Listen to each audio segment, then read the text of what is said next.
When I first saw you at the range, at the course, your dad used to be just always right there. Yes.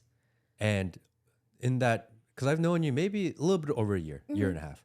And in that short period of time, your dad being right behind you all the time noticeably was further away. Yes. Was that a conscious decision? Is that something you guys discussed? How do you transition from always there to like, hey, get back? Yeah, so my dad and I actually had like a really big fight around like 2 years ago about it. It was during my recruiting. I wasn't playing well. And I think just like the combination of just being constantly frustrated with like my golf game not going well. And we were spending too much time together, I think. Like to me, in my perspective, he was like nitpicking everything about my swing. And I was just getting really angry. And then like we got into a really big fight where we didn't talk to each other for like 2 weeks. Like we did not say anything to each other. Like I drove myself to the course. I was by myself. I told him like you being here just stresses me out and I can't do it. Funny enough, we've actually never talked about it since then. Like just kind of accepted that it is, or what do you think that was? I think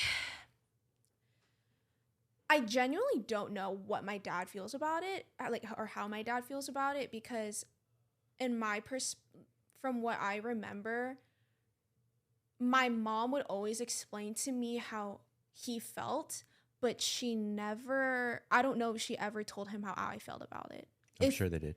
I'm sure she did, but it just felt like my mom wasn't supporting me at the time. She definitely was, but I didn't know. I was like 2 years ago. I was like 17, still in my junior year of high school. And so I think he started to realize that in order for us to actually get along, there needs to be some sort of like time in between for us to talk. Because if he's always there, he sees everything that I do, there's nothing to talk about. You guys spent the majority of your early age and all through high school traveling the country together. Yeah. You traveled mostly with your dad? Yeah, it was always with my dad. Always with your dad? It was just always, the two of you? Yeah. What is that like? When I was younger, it was pretty hard. Why? I don't know. I think it was just me being immature and I didn't really understand. But I think also my dad didn't understand what it was like to play golf at a pretty high level like that. Because he's a golfer, but he didn't grow up playing golf. No. Yeah, he learned later in life, like I learned later in life. Yeah, he learned a lot later because he's an immigrant. Like he wasn't able to start playing golf until he had like that money to start playing. Unlike me, where I was just, here's some golf clubs. You want to try it out? Yeah, here's 3 years old. Play some golf. Yeah. And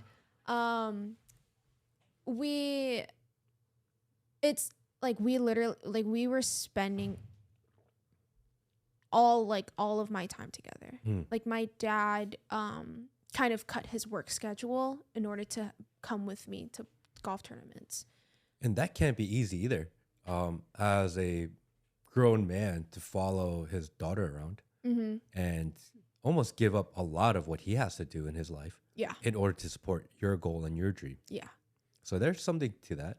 Yeah. It's not easy. Yeah. He stopped working as much. Like he only works 2 days a week.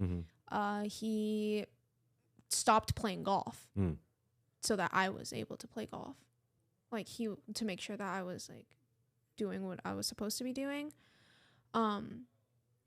But then, like, once we kind of had that fight, I think he realized that he needed to, like, step away from a little bit and just at least let me figure it out myself and tell him what's wrong. Because also at the time, I had swing issues where, like, just wasn't me. Like, it wasn't working with my body, and I was getting frustrated with it. And I didn't understand why. And he thought he knew the answer, but he didn't. And sometimes, like, it takes another person, like another party, to tell you how to fix something in a different way for it to make sense.